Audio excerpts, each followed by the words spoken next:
Welcome to Rule 8 Politics with Jeremy and Zach. I hope you like our new name. If you watched our last video or podcast on Spotify, however you listen to this podcast, you will have been informed that we are changing the name to Rule 8 Politics. I didn't announce it last week, but that's what we've decided. Jeremy, why don't you tell us about Rule 8 Politics? What is Rule 8?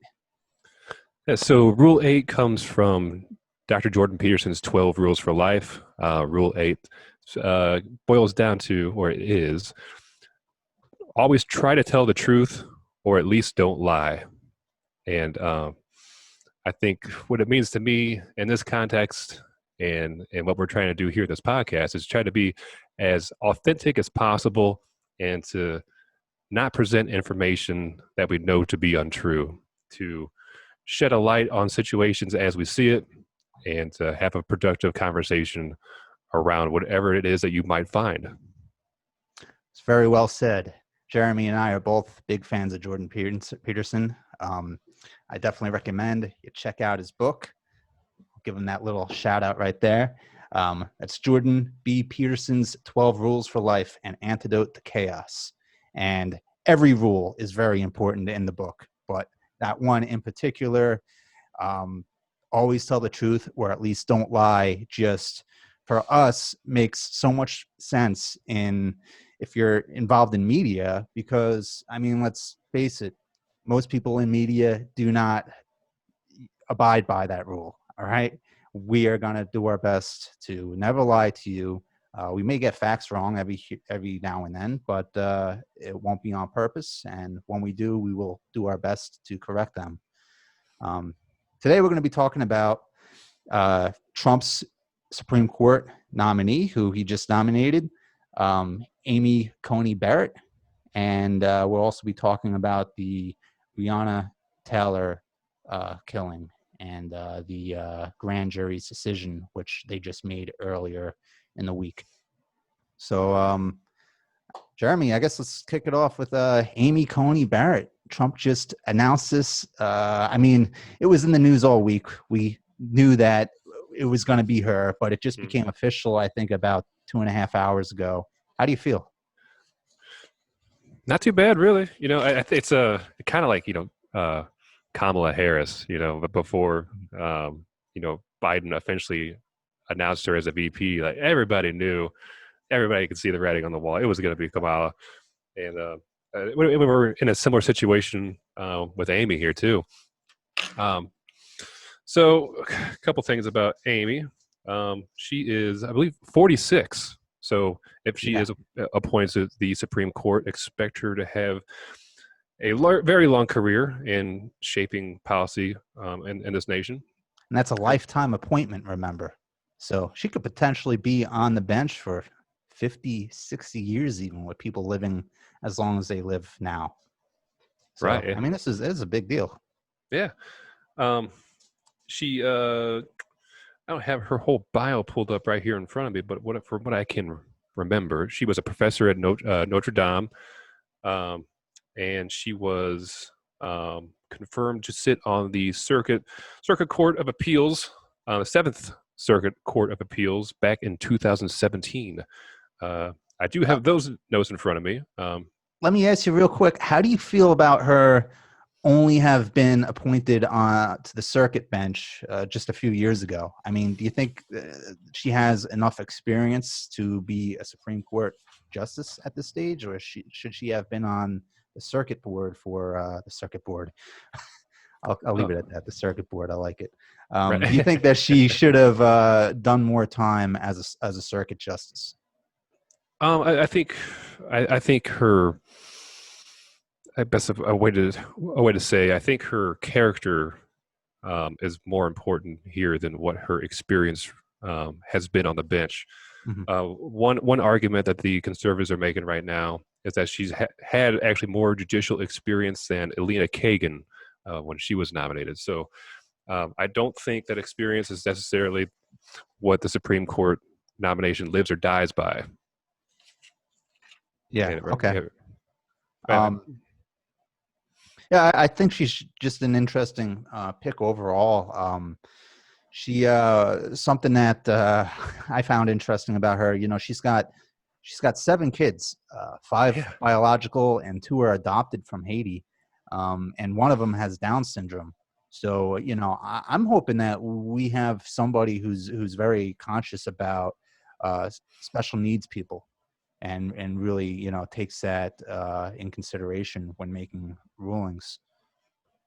Right. And I think that's a testament to her character too. You Yeah. know, it's a very selfless thing that she's put upon herself to for the rest of her life. You know, it's a big deal. Have you heard that she's actually been attacked as a colonizer for adopting kids from Haiti? Did you hear I'm, this? I'm not surprised. It's ridiculous. Ridiculous. Yeah, Ibrahim Kendi. He's the author of How to Be an Anti-Racist. He's also a news contributor on CBS. He posted on Twitter, some white colonizers adopt black children. They civilize these savage children in their superior ways. Lots of quotations here. Uh, in the superior ways of white people, while using them as props in their lifelong pictures of denial, while cutting the biological parents of these children out of the picture of humanity. I mean, it's like, if you're a white person, you adopt a black child, you're a racist now. If you are a white person and you adopt a white child instead of a black child, you're also a racist. There's no freaking winning with these people. No, yeah, it sounds exactly like something he would say. And I think man, I don't want to make this whole thing about race, but I mean, if you look at, Yeah, it wasn't the you know, intention. right, but if you look at the rates of people that do adopt, white people overwhelmingly adopt more children than black people, and I mean, there's not exactly people lining up to adopt these kids from Haiti. So I think anytime it happens, it's a net positive for the Yeah, world. yeah, no doubt. And I mean, and that's where they had that, horrible earthquake and tsunami a few years ago. Um, I mean, I guess that was over 10 years ago now, but and I'm not sure how old these kids are, but Haiti's been consistently like the poorest country in the Americas for, a very long time. So I mean, there's a lot of poverty there, and I've never been to Haiti, but I've been to Jamaica. I did a mission trip with my church there years ago, and we worked in St. Mary's Parish, and it was the poorest section of the island. And one of the issues that they had there was basically an epidemic of fathers that just seem to disappear. They impregnate somebody, and then the father skips town, and you have a ton of kids, a lot of single mothers, and just absent fathers all over the place. I would imagine Haiti has a kind of a similar situation, just because of poverty. It's just something that comes with extreme poverty. So I mean, if you have the ability to take a kid out of this environment where they really have no chance, and bring them to the United States, and give them opportunity, I think that's just an incredible thing to do. Yeah, yeah, absolutely. Yeah, I mean, she gets a lot of points in my book for doing that, Yeah, and I think everyone should be able to respect that about her. totally. Are you concerned about her being a Catholic? It's, no, absolutely not. I think it's a. Well, I think so. Does it? Should the religious affiliations of any member of Congress, of any member of the Supreme Court, of the president, does that matter? And I would say that yes, it probably does to a certain extent. Um, I think if um, like if you were like a Satanist, or a Scientologist, or a Nixium member, I think like those things should like raise some eyebrows. But if someone's Catholic, which is like the most popular fucking religion on the planet, like, Right, right. like, I think it's ridiculous to say to accuse someone of not being capable to hold the seat of a Supreme Court justice because she is a Catholic. That is absolutely ridiculous, and I think it also goes to show that like they don't have anything on this woman. Um, there's there's really very little you can say negatively about her that actually holds water. Yeah, yeah. Um, I mean, I think the real concern there is just the abortion issue. You know, is this going to is her Catholicism going to affect her rulings on abortion? Um, but to be honest with you, I just do not see Roe versus Wade being overturned. I think it's precedent. And the thing about the major difference between conservative justices and liberal ones is that conservative justices tend to want to uphold precedent and uphold what the text of the Constitution says, whereas liberal justices are more likely to try to legislate from the bench. You know, they look at they look at an issue and think what ought to be the right way about this, Mm-hmm. and then they legislate that into law. Whereas a conservative justice will look at an issue and they'll say, what does the law already say? And by law, I mean not only the Constitution, but precedent. You know, what Mm-hmm. has previous Supreme Courts, how have they ruled on an issue? And in order to maintain legitimacy for the Supreme Court, there should be continuity in interpretation going, you know, way back when. And so there's usually a resistance among conservative justices to go against precedent once it's been set. So I really don't think Roe versus Wade is going away anytime soon. Yeah, I think you might see some revisions to it. Maybe not specifically to Roe v. Wade, but other cases that reach the Supreme Court. So, you know, you might see things like late term abortions become banned, explicitly. Yeah, well, I Um, don't have a problem with that. I mean, I don't think most people will either. yeah, Um, I mean, you reach a certain point where you know the child may not be born, but it's a freaking child in there. You know, you could tell right. it's kicking. It's you know it's you can take a picture of it, you know, with the sonogram, and you could see Hmm. the head and the legs and the arms. I mean, that's a living human being. Right. And I think also, and whether or not abortion should be funded publicly or privately, that I think will also be a Yeah, thing that will reach the court.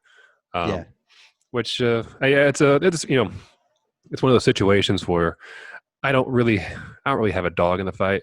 I can see the issue from both sides, and it's it's definitely an important one. However, it's not the hill I die on. You know what I mean? no, no. Not the hill I die on, but I kind of think that given the controversy in the issue, I don't really think it should be publicly funded, to be honest with you. But I mean, I understand the reason why the left wants to maintain Planned Parenthood and whatnot. Mhm. I mean, there are people who they don't have the money for an abortion, and if they have a child, you know, that kid's going to have a very difficult life because of poverty. The real issue is poverty. And you Right. know, going back to our yang gang roots here, I mean, that's something that something like universal basic income would address so much better than I think just banning abortions or cutting public financing of abortions. You know, if we were just to implement a UBI policy, that would go such a long way in fighting abortions than anything that can be done from the bench. You know, um, Oh, yeah, you, absolutely. you ban public financing of abortions. People are I mean, people with money are going to have abortions then, and it's just going to become a poor versus the rich type situation. We don't really want that either. It's a very tough subject, but I guess I kind of made the case for both right there, you Right. know. But and that just shows that there's really not a good way to go about that, you know, public versus private financing. But yeah, Yeah, it's a tough it's one. tough. Yeah, I mean, I would rather create the conditions in which abortions are just way less necessary. Yeah. That's something around 75% of abortions are all, stem from poverty. Hmm. So how about we eliminate poverty? Let's start Yeah. with Hell that. yeah. Hell yeah. Very well said. Um, do you think that so do you think that she's going to get the approval from the Senate Yeah, just to go through? right. It'll be interesting. I mean, like, will they attempt to do the filibuster? Will they really try to derail this whole nomination process? I guess we'll find out very soon. But I don't think I don't think there's anything stopping her. I think she's going to be nominated, and I think and for as much as the left wants me to hate this woman, I can't bring myself to do it. Um, yeah, Mhm. I've listened to her speak for a few hours today. She's got a really interesting philosophical take on the Constitution and what it means for society, and yeah, I think she's pretty cool. Yeah. I have a little bit of a conspiracy theory here, a All mild right. conspiracy theory. Um, I think that, of course, like you just said, the Democrats are going to try to do whatever they can. They'll probably filibuster or whatever. Or they will try to stall this nomination. They're going to keep on making the case that the next president, whoever that is, should nominate Ruth Bader Ginsburg's replacement. I think the Republicans will publicly fight that, but I think privately they're going to drag their feet so that it will motivate conservatives to vote for Trump if the Senate doesn't vote until after the election. Oh, Because that's to good. me, it doesn't really make sense for the Republicans to rush this through. I Right. mean, right? I mean, if the thing that the evangelicals care about the most is the Supreme Court appointments, what good does it do to put the person in place before the election? That's very valid. I think well, one reason why they might want to have her in there as soon as possible is what we were talking about in the last podcast. Is there's currently well, as of last week there was 250 cases regarding different election issues, um, and I would imagine that they would want to get those wrapped up as quickly as possible if they reach the Supreme Court. However, maybe they've looked at the the game plan for this. Maybe some of these cases aren't expected to reach the court for quite some time, and they realize they could bide their time and really milk this for all it's worth. And if they can milk it, I mean, you can't blame them for doing it, right? Yeah. And even if Trump loses, I mean, he could still, she could still get the nod by the Senate during the lame duck session. Yeah, I mean, they still don't. The changing of the guard doesn't happen until January. right.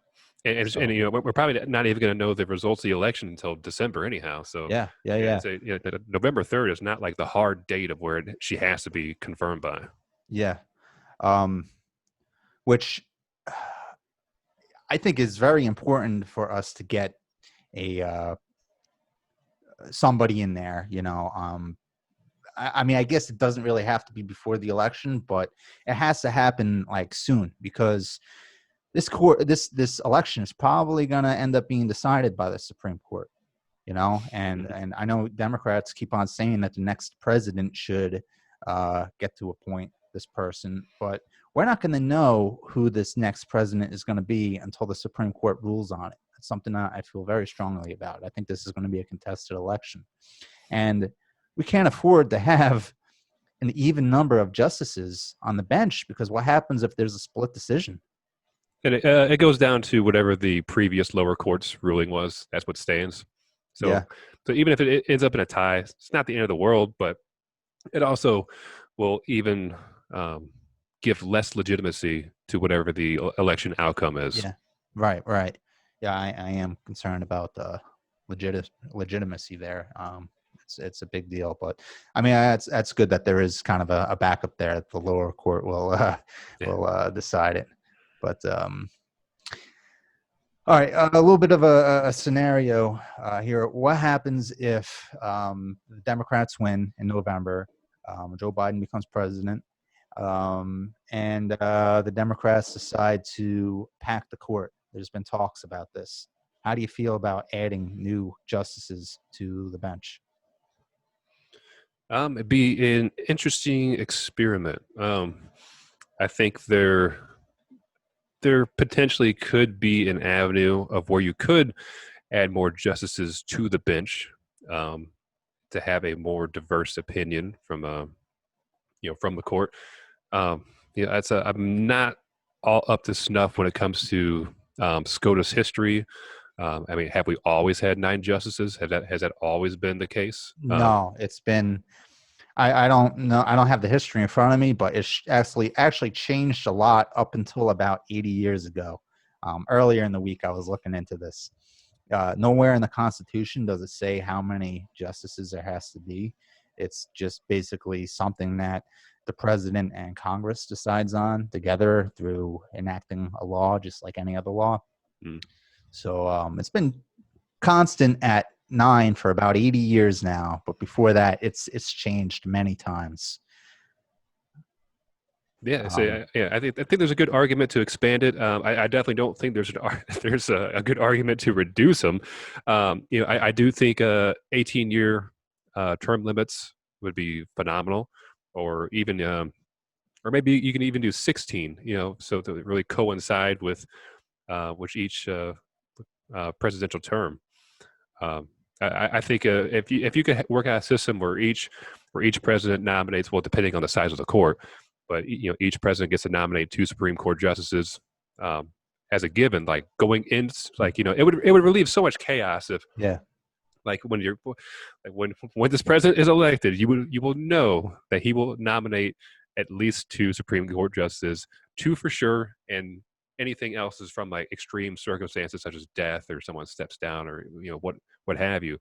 But I think having those term limits in there would take the pressure valve off of what we're dealing with right now. Yeah.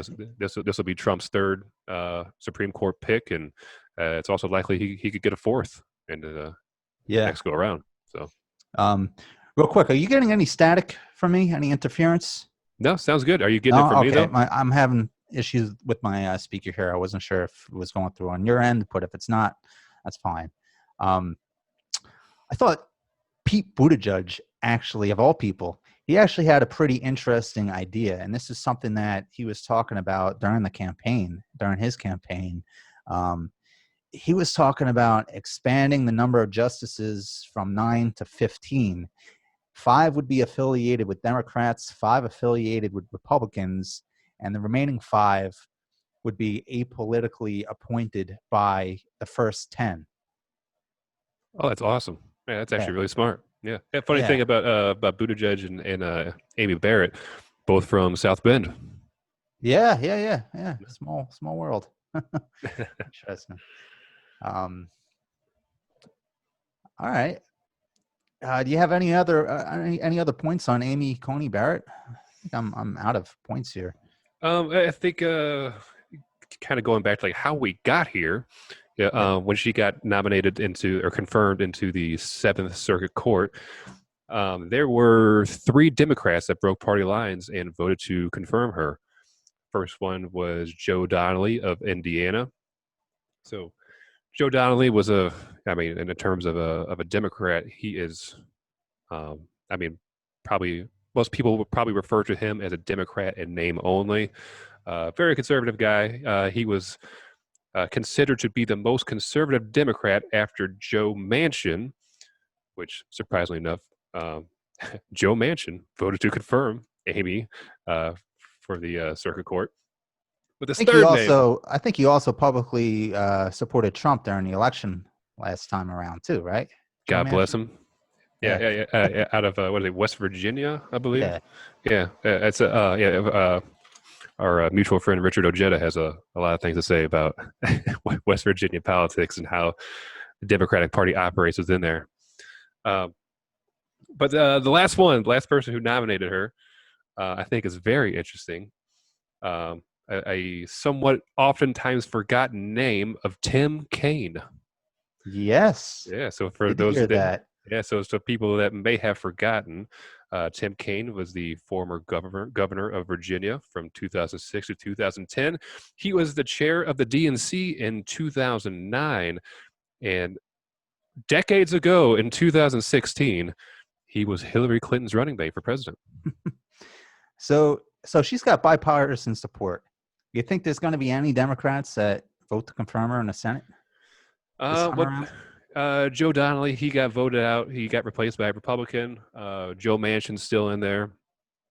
Tim Kaine's still in.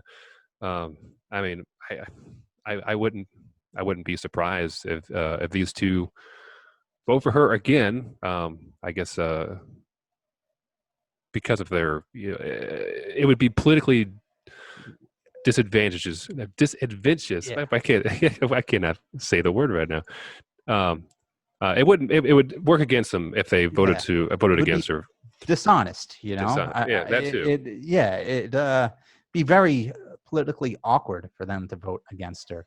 Mm-hmm. I mean, unless there's something that she did since they voted for her last time, and now, you know, if there's like something specific that they could point to and be like, I didn't like that, and that makes you unqualified. But I don't think that's the case. I think they're going to be under tremendous pressure from the DNC to vote her down. It would be very interesting to see what they do, for sure. Joe Manchin definitely would not surprise me at all if he votes to confirm her. Tim Kaine, I think it's just, I really want to see what this guy does. Yeah, for sure. All right, so should we move on to Breonna Taylor? Let's move on. All right. Well, as everybody knows, I'm sure, earlier this week, the grand jury released its findings in the Breonna Taylor incident. And that is, they've decided to indict one of the officers involved, Brett Hankison. Am I saying that right? Brett Hankison? I'm not sure if I'm pronouncing his name right there. Hankinson or something, but yeah. They've decided to indict him on wanton endangerment. Now, I'll be honest with you, I doubt most people know what that word wonton means. I had no idea what it meant. I thought they were referring to a Chinese soup, you know? But basically, it's the same thing as reckless endangerment. And I think the same law exists in different states with just the different name. It's reckless endangerment. You know, you're doing something that's so reckless that you could be putting someone else's life in danger potentially. And that was basically for shooting his firearm through the side door of the house, as I understand it. And these bullets were going right through the apartment wall into the neighboring apartment. So a lot of the outrage out there is because, I mean, nobody was indicted for murder or for manslaughter. It was really all about endangering the people living in the neighboring apartment. So what are your thoughts, Jeremy? I think the charge is appropriate. I think that the way that he blindly discharged his firearm is very serious. So when they executed the search warrant, there was two officers that breached the door, mm-hmm. and then there was this guy who I guess was like hanging back a little bit, and as soon as he started hearing gunshots, he blindly fired his firearm in the general direction of where he thought a threat was present, which a lot of which I don't care who you are. That's not a wise thing to do. You know, right? It's like the first thing most people learn when they get a gun, and I think it really speaks to the issue of training. You know, most cops do not undergo constant training. You know, I mean, I know there's a lot of people out there who want to abolish the police, but I think if there was better training on behalf of the police, this probably would have been prevented. But anyway, we should go through the rest of the case and the details here. Basically it was March 13th, 2020. Three officers showed up to execute there was a little bit of a controversy here. Originally, it was stated by the media that it was a no-knock warrant where they just barge into the house. We later found out that they did announce themselves first. I think on paper it's listed as a no-knock warrant, but then their supervisor said, don't execute it as such, announce yourself. And there is a witness that did say that they did hear the officers announce themselves before barging through the door. But there's other witnesses say that they didn't hear anything, but it was also midnight, at least midnight. So, I mean, most people were probably asleep until they heard the gunshots. Tough situation. But Right. anyway, they were, her house was, correct me if I have any of these details wrong, but her house was listed on the search warrant. There were reports saying that the police had the wrong house. That was not true. That was misinformation. There was a lot of misinformation going on with this case. And the reason why this warrant was authorized was because she had previously been associated with a man named Jamarcus Glover, who was a known cocaine trafficker. He had been seen picking up packages recently at Breonna Taylor's house. And I guess the police assumed those packages could be drugs. By the way, why the hell are we still going after drug dealers and drugs? And Breonna Taylor, this is just a side note here. She's, in my mind, another victim of the war on terror, which we got to end. That will just end so many of these tragedies right off the bat. But anyway, they were looking for drugs and for Jamarcus Glover. Glover actually was apprehended shortly before this incident happened by other cops at another house. There were 5 different houses that received warrants to be searched, and they were all executed that night. I don't know why they were all done at the same time. I don't know why the police weren't communicating with each other. Maybe there were. That's just information that we don't have. But we know Jamarcus Glover was taken into custody, I believe, about 30-40 minutes before Breonna Taylor's residence was barged into, and her new boyfriend. What's his name? I have it here somewhere. I want to get this right. Kenneth Walker. Yes. He was a licensed firearm owner, and he thought the house was being broken into. He was awoken in the middle of the night, started fired one shot, hit one of the officers in the leg. As the 2 officers just broke through the door, they immediately began returning fire. The 3rd officer started shooting in blindly into a window around the side of the house, and during the chaos, Breonna was hit several times and died basically in a hailstorm of bullets. What did I get wrong? I know there's some information in there I either got wrong or I did not present very clearly. So why don't you take Yeah, I here? think you got it mostly correct. I do believe in the issue of the number of search warrants that that were executed that night. I believe 5 were issued, but only 4 were actually executed. The 5th one, that's still unclear. At least what I was trying to research, why it was unclear they didn't execute that one. But they had they got Jamarcus, which I think was like the main target, along with that Bowman character. Which, I mean, these guys were running an organized crime ring, make no mistake. Whether, drugs, firearms, I agree with you on the point that the drug war absolutely needs to end. But, with drug dealers, it's not always just drugs that they're dealing with.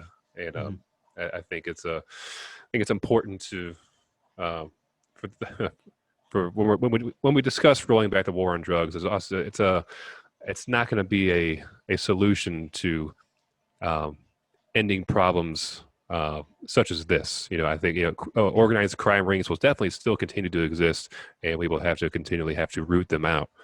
Um, Yeah, it's not a one size fits all approach by any means, no, but I just think it will it will help a lot. I think the war on drugs just does more harm than good overall. It's tremendously expensive in terms of money, but also in terms of lives.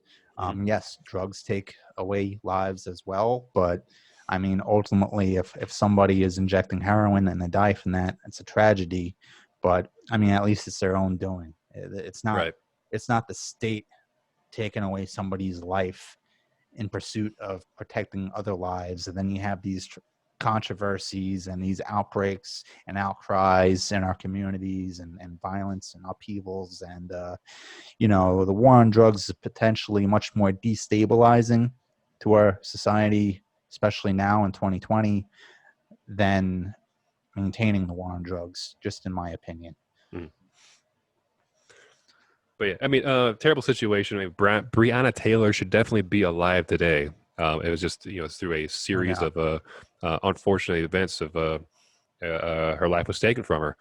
Um, I think what's very interesting here too with specifically the search warrant that was served on her apartment and with Kenneth Walker. It's this weird intersection between your Fourth Amendment rights and then also like stand your ground rights and castle doctrine rights. Um, it's the Kenneth Walker was not charged for shooting that police officer. Um, it's I know I think there will always be a mystery of Right. whether or not the police announced that they were breaching the door, who they were, if they identified themselves. But at least the court did not think that there was enough evidence to to hold Kenneth Walker in a position where they felt that he willfully shot a police officer, which it's an interesting Yeah. situation there, right? Because I mean, like, it's a one argument you always, or at least you will commonly hear from Second Amendment type folks is, if you break into my house, you'll be met with a barrel of a gun, Right. right? I mean, it's as I guess the system that was in place in Louisville, um, it really created an atmosphere of where this potentially could have happened to anyone. Right. Uh, and I think that's probably the most important, biggest takeaway is we need to prevent things like this in the future. And what do you think some of the solutions could be So, well, to number one, I already mentioned end the drug war. I think that's the most obvious. But number two, why were and this goes to the issue that you were just talking about. Did the police announce themselves or did they not? Um, why were they doing this at midnight? I mean, that's when most people are sleeping. Even if they announce themselves, a lot of people are heavy sleepers. They easily could have slept through the announcement and just awoke when the door was coming off the hinges. I can very easily see that being a possibility. Um, so yeah, I definitely don't think Kenneth Walker did anything wrong here. I mean, there is a possibility that the police did announce themselves and he heard it and shot anyway, but it does not appear that's the case. I mean, I listened to, um, I believe he called 911 as soon as this happened, and that's very weird too because the 911 call after Breonna was shot and bleeding out, it's very silent in the background. You don't hear police. It's almost like the police are outside and maybe they're attending to Mattingly, the officer who was shot. mm, Um, but I mean, you could tell in that clip that Walker, the boyfriend, um, he didn't know what was going on other than his girlfriend was just shot and dying in front of him. mm, And he was crying hysterically. He did not seem like a guy who was trying to kill a cop. He didn't no, seem like a guy who was trying to get into a fight with anyone either. You know what I mean? This was a scared dude who shot at somebody as they were breaking down his door.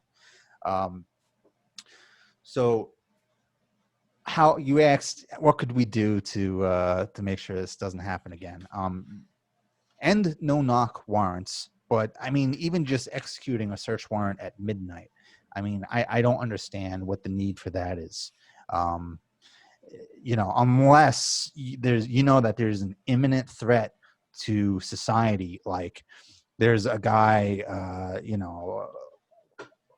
Osama bin Laden is in there, and he's plotting the next 9/11, and it's going to happen within the next few hours. And if we don't get him now, it's going to be too late. If that's the situation, if the stakes are that high, then yeah, break down that door at 1 a.m. at that point, But you got to ask, is the juice worth the squeeze? And in this case, certainly not. I mean, the best outcome is, you find, you bust down the door, there are no casualties, and you find a box full of cocaine. Right. I mean, they already had Jamarcus Glover, which points to another thing. I mean, they should have been communicating a little bit more. Maybe they thought Glover was in that home when he wasn't.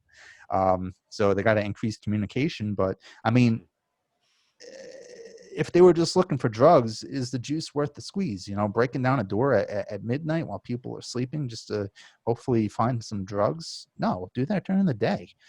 I mean, just simple stuff like that. And Yeah, I think. anything else on that list that you could add? Yeah, I think it would have been real convenient or way more helpful for the whole situation if the officers were wearing body cams. Yeah, body cameras. That's a big one. I think it's absolutely ridiculous that they were able to execute the search warrant without having body cams on. It's what's funny. It's not funny. The whole thing's tragic, really. But one of the officers, I can't remember which one it was. They were photographed after this whole event, and so these were plainclothes narcotics officers. So when you see that, what it really means is these guys are wearing more or less street clothes. The stuff they were wearing that night was a little more tactical than it wasn't just like blue jeans and t-shirts, but they also were wearing those police vests, so you got police real big on the front of it. But they all had these vests. They have on them the mount to put the body cam, right? So it wasn't like there wasn't like the technology was available to them to do it, and it's very unfortunate that it wasn't implemented. The cops that showed up afterwards, yeah, they had body cams, and I'm not sure if that information or that video has been released of the footage outside, but it is known that the cops that showed up afterwards, they did have body cams on. That's interesting. I haven't seen that.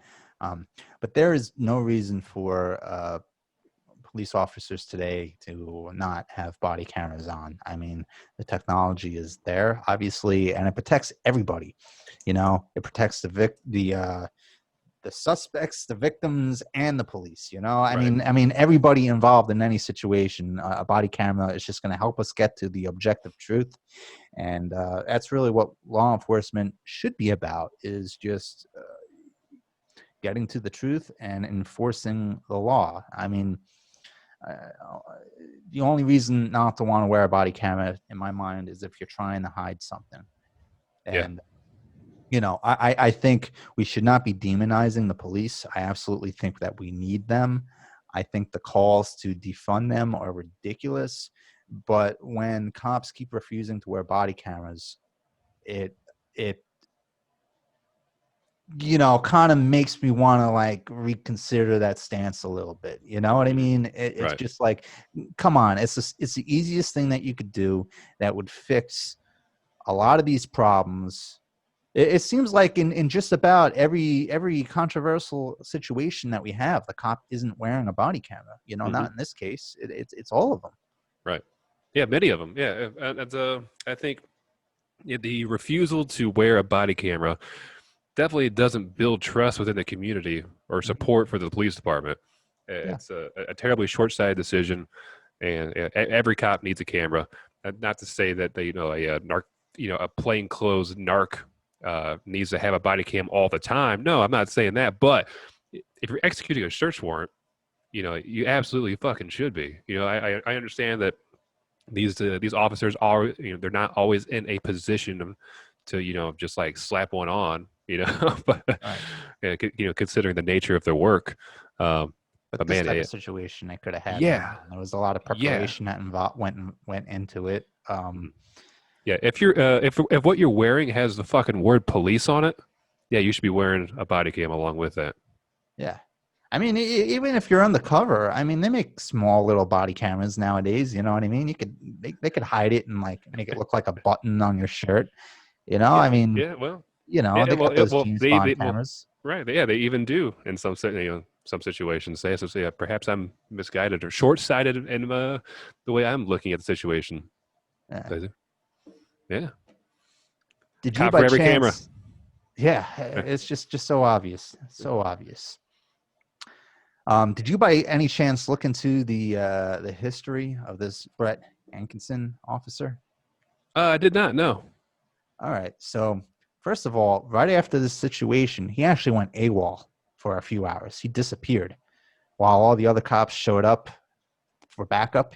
He was gone, which is actually illegal in Kentucky as well. If there's an officer involved shooting, you can't leave the scene.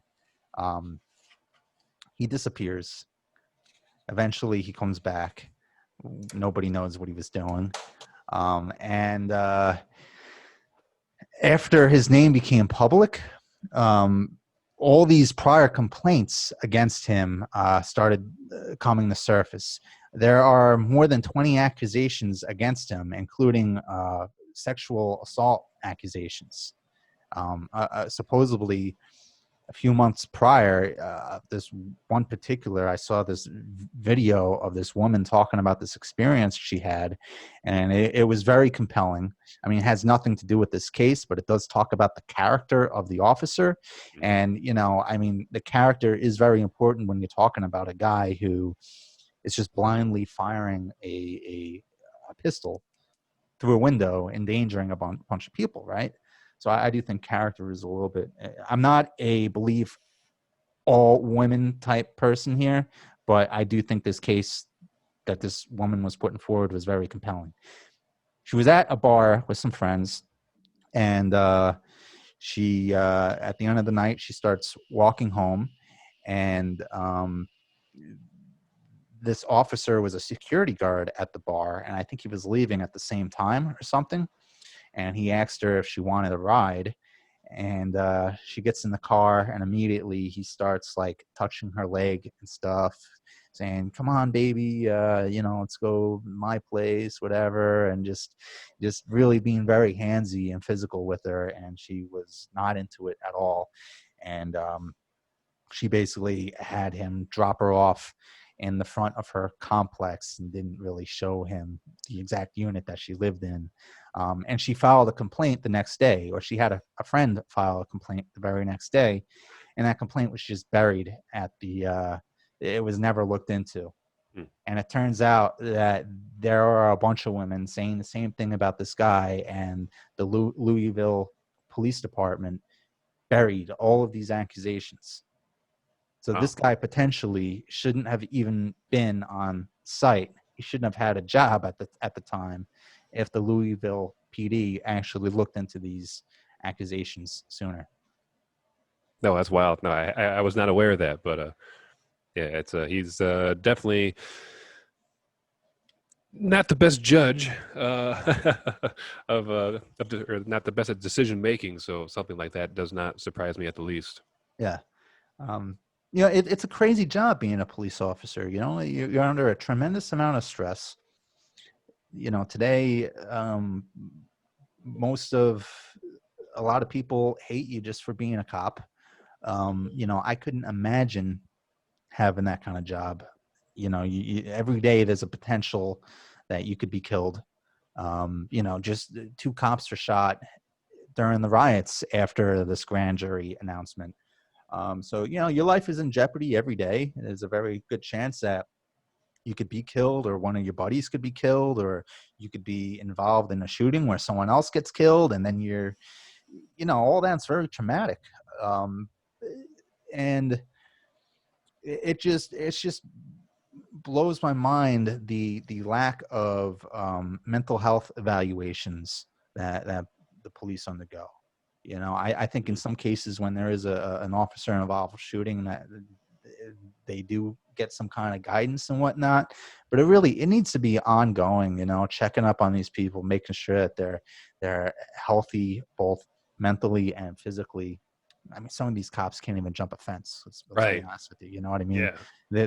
They should have to go continuous mental and physical checkups and firearm training.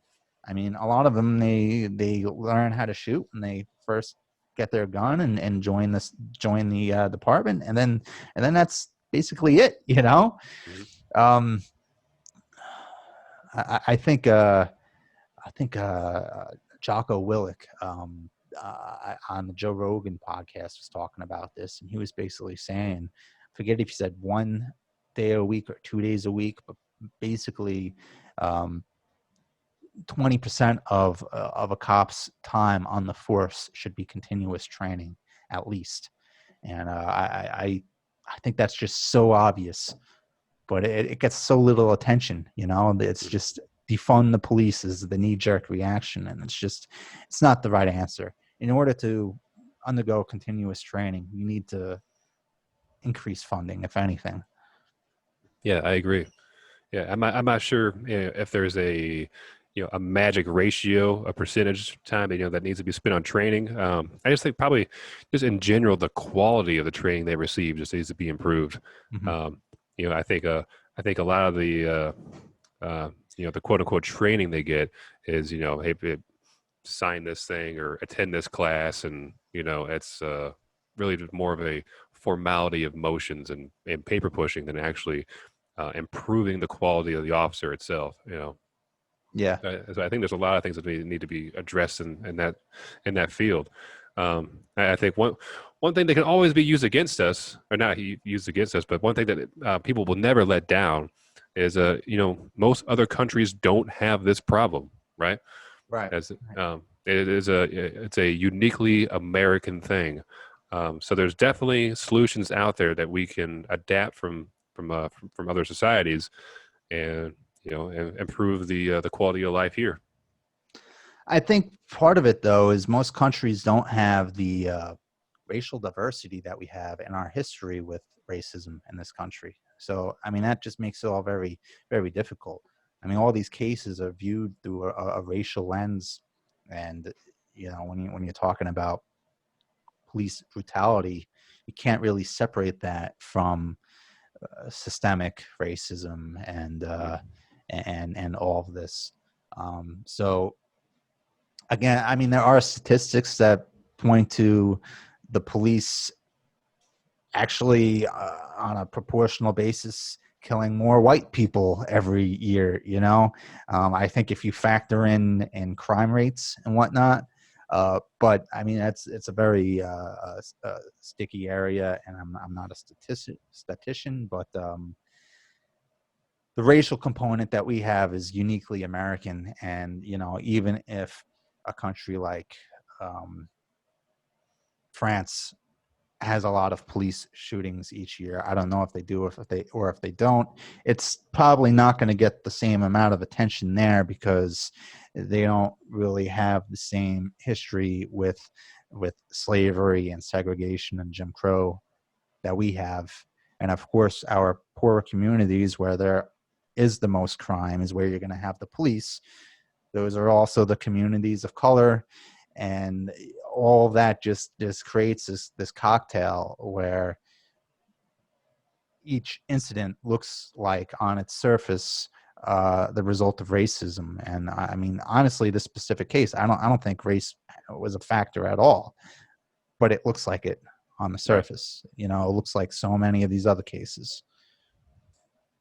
Yeah, no doubt. What did you think about the reforms that were that are going to be adopted after that settlement was passed? Did you get a chance to look at those? By the Louisville PD. Yes. Well, the only one that I know of offhand is that, and I believe they already banned it. No knock warrants are no longer a thing, even though there's a possibility that it wasn't even executed as a no knock warrant. Right. But yeah, I think that's generally a good rule. But again, there is the Osama bin Laden type situation where you got a guy who, I mean, or maybe a hostage situation. I mean, I could see there being situations where no knock is entirely appropriate. Right. I You think, know, yeah, I would imagine though that like if we're talking about in a terrorism situation, that the warrant would probably be executed by like DHS or some you know some different government yeah, agency, not the just police department. right. You're right. That makes sense. It should be something that's higher up at that point. Um, yeah. What are some of the other reforms? So well, there are some community-related police programs. Starting off with housing credit program. Metro will be able to establish a housing credit program to incentivize officers to live within a qualified census tract. So basically, a housing credit to live in the communities that they serve. Okay. Um, the initiative will provide officers with a pathway to home ownership and improve community connections. Retain social workers. Um, so it'd be putting social workers out there on the streets along with cops. Dispatch runs warranting a social worker's response. Um, we'll see how that works out. Yeah. Um, Um,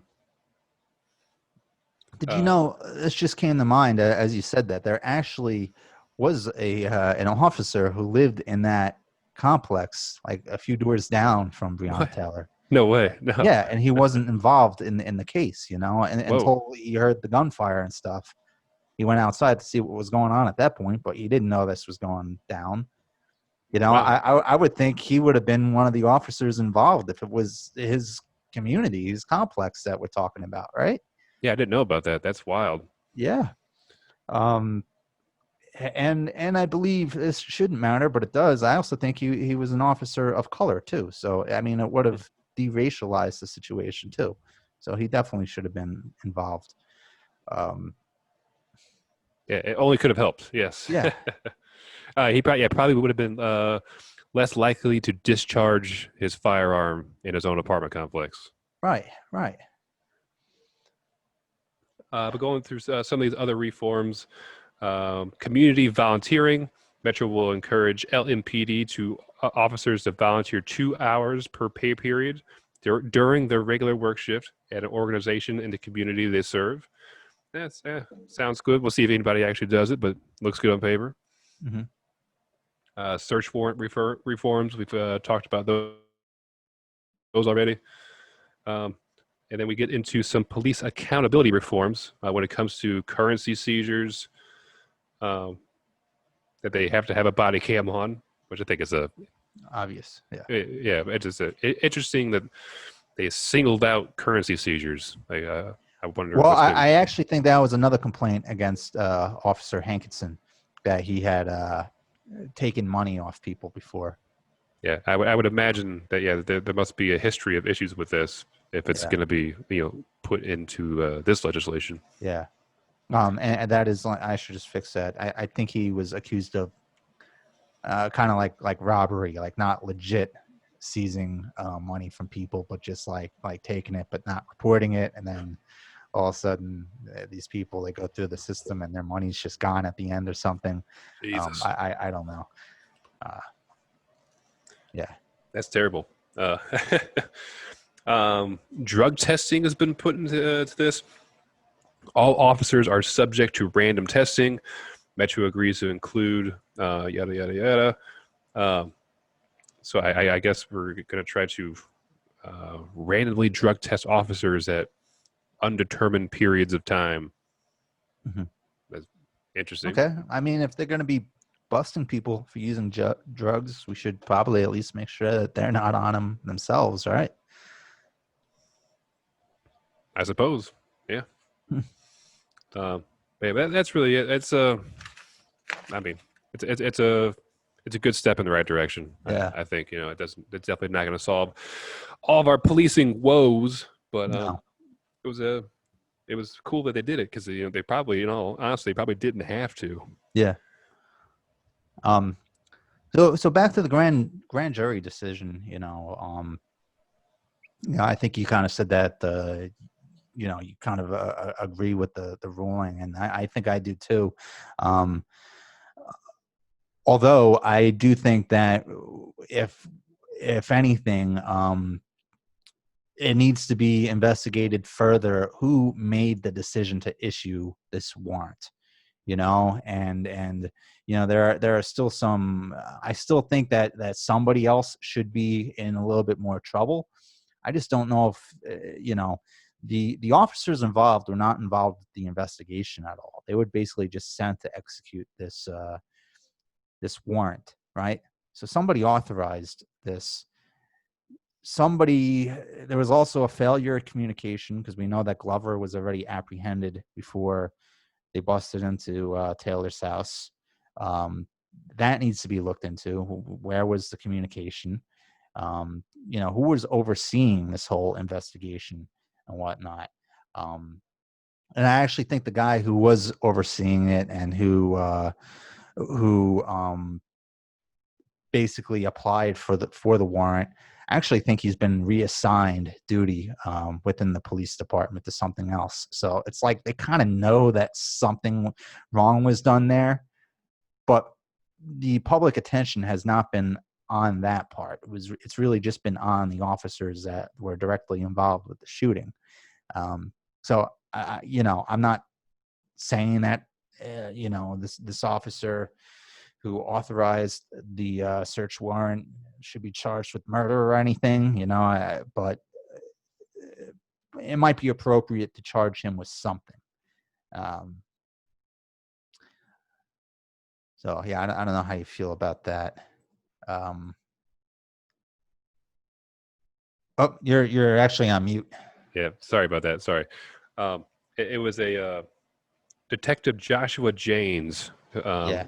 who submitted the request for the 5 no-knock warrants, and it was Circuit Judge Mary Shaw who signed off on them. But given the scope of their investigation, and the things that transpired going back to December 30th of last year, Breonna Taylor and Jamarcus Glover had a series of interactions that are definitely suspicious.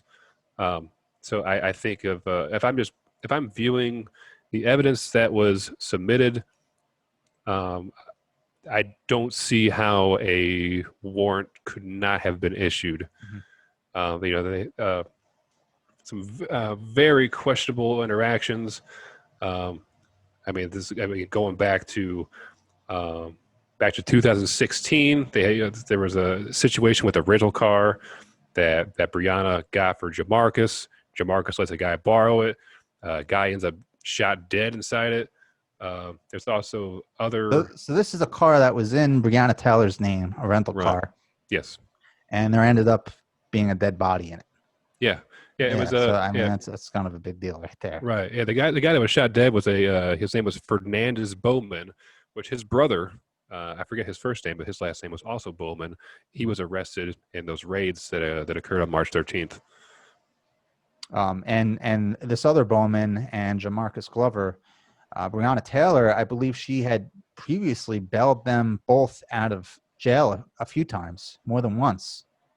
Yeah. Yeah. There was a guy named Darrell Forrest. So back in December, uh, Jamarcus and some other guys were all rounded up for selling narcotics.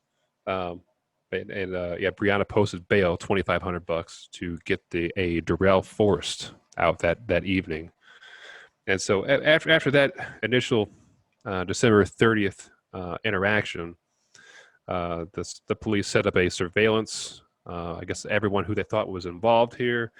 They saw Jamarcus and Breonna together multiple times. They saw Jamarcus entering Breonna's apartment alone.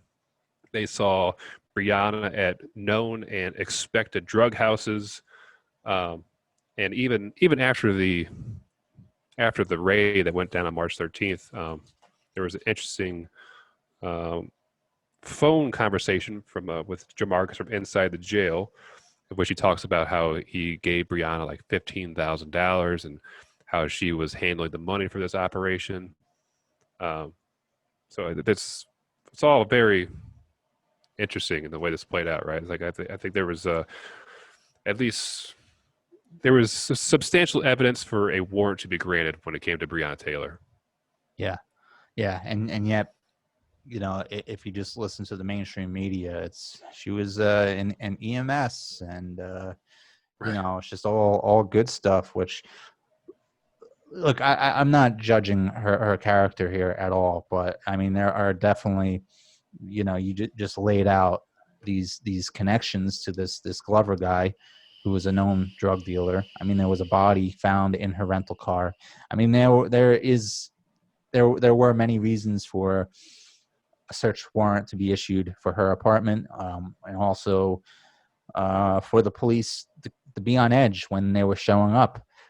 Again, I don't necessarily think that midnight is an appropriate time to be doing this kind of search, but you know, um, the police sent to the house were really just following orders as well. You know what I mean? Somebody made these decisions from within the police department. But yeah, no, I can understand why, when you lay it out like that, I can understand why there was a warrant issued for her apartment. Um, and the body thing, I mean, that's not something that just happens to average people. I've never rented Right. a car and returned it with a dead body in it. It's just Right. crazy. Yeah, yeah. I Uh, mean, there was also other interactions with her and Jamarcus. Like, she kind of strawmanned her name so she could get him a car. Um, there was yeah, in and out of jail, bailing him out of jail. Um, GPS tracking shows they kind of hung out quite often. So it's just man, the narrative on this was so easily stolen from the truth. And yeah, I think, man, body cameras, they really would have being more transparent with the investigation after everything, came to light, after people started hitting the street and protesting, um, instead of letting social media just grab onto the story and yeah. they twist it in such a sick, stupid way hmm that, I mean, it's so many things that could have prevented how this turned out. Yeah, yeah. There was a lot of misinformation out there spreading on Twitter. Um, the It still is. Yeah, still is. And it's being pushed, a lot of it by prominent people. The attorney that the Taylor family is using, Benjamin Crump, Yes. he was actually saying that the police had the wrong address. Right. Yeah. He was the one that started that. Right, Yeah. right. Yeah. Which is not true. No. It's just blatantly false. Another one, the attorney for Mr. Walker, who was the boyfriend, he was saying that the police were shot by friendly fire, not by Walker. Yeah. Not And true. yeah, not true. They pulled out a 9mm round out of Officer Mattingly's leg, and the police, they didn't have 9mm rounds. Yeah. They all had 40 cal. Right, that's what Walker had. So that kind of took care of that. But still, it's still circulating on social media, Mm-hmm. and that's what most of the protesters out there, they're breathing in the social media. They're not all necessarily going through the details of this whole case. Again, it was very difficult to. I watched a whole documentary on this case earlier in the week, made by, oh geez, I think it was the New York Times, or it might have been the Washington Post. Damn it, I really I should have jotted this down, which source it came from. Crap, I'll put it in the description of this. The whole documentary, it was like an hour long. It didn't mention anything about the dead body that was found in Breonna Taylor's car a few years prior, which is, I think, is kind of a big deal, Yeah. Right. So there was just failure to report on that.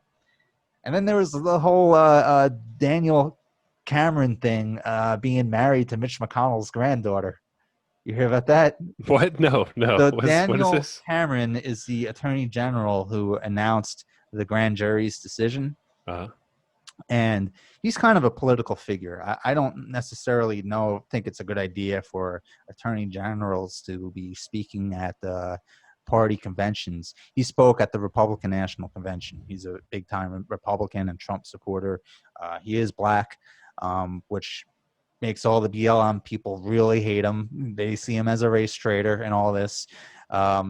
Somebody started a rumor that he's married to Mitch McConnell's granddaughter, and it's just not true. And I actually saw this one circulating on Twitter. So I mean, it's circulated pretty far, but it's just a blatant lie. right. Mitch McConnell was at his wedding, but I mean, they're kind of colleagues. He's the attorney general of Kentucky. Mitch McConnell is a senator from that state. They know each other. They're both involved in politics together. They're friendly. There's no actual relationship. That's hilarious. I Yeah. think another way that this is like kind of dangerously spiraled out of control too is that if you're going to attempt to correct the narrative from these conspiracy theories, which let's be very clear right here, if you still think that Breonna Taylor, the narrative that the police had the wrong address, that Breonna Taylor was still asleep in her bed when she was gunned down, that the officer was shot by friendly fire, you are a conspiracy theorist. There is Right. zero evidence whatsoever to support those claims. Right? You are a conspiracy theorist. Right. The shot in the bed thing. It's not true. She was in the hallway. She was. It does sound like she was asleep when the door started, being broken into. I could see how that kind of became just a little bit more convenient for people to say. Right. It's a slight distortion of the truth. She was awoken by a loud bang and disturbed, and went out into the hallway to see what the hell was going on. She was not shot in her bed, but she was awoken by the commotion. Right. So, I mean, it's a slight factual difference there, but it's a very big deal when you're talking about messaging. Yes. If you're saying, if the police shot somebody asleep in their bed, I mean, that sounds much more sinister than shooting somebody in a hallway who's standing next to another guy with a gun who's shooting at the police. Right. Right. So, I mean, you just got to be aware of the messaging that's out there and the narrative that's being pushed. I mean, again, we'll say again that Breonna Taylor did not deserve to die. I mean,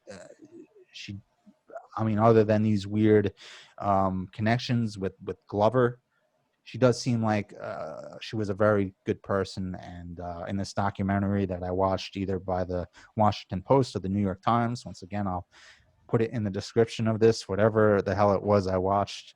They had accounts by her friends on there of like things that they would do with each other. And, she seemed like a great person and a real loss for humanity.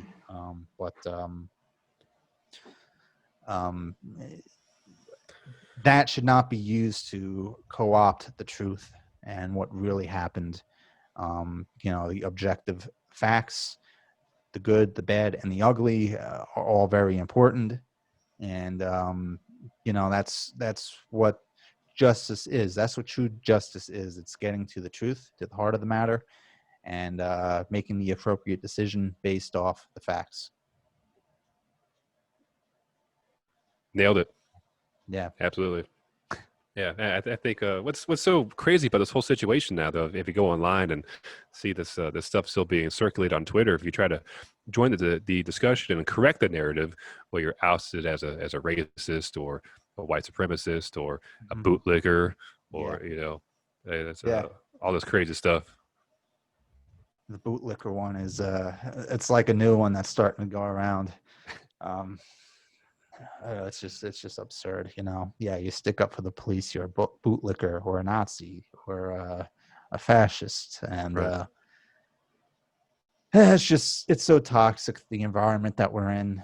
I wish we could just move on and get back to a time when we all got along. I don't know if that ever existed, but social media has just made things so much worse. But anyway, any other points on Breonna Taylor that we should mention before we wrap up? No, I think we got to everything I wanted to bring up today. Yeah, same here. Same here. All right. Well, I guess that concludes today's podcast. Next week, I guess we have the debate we're looking forward to, which is on Tuesday. And I assume as long as that takes place, I know that there's talk about it being canceled last minute. I know Nancy Pelosi has been publicly saying that she doesn't think that there should be a debate.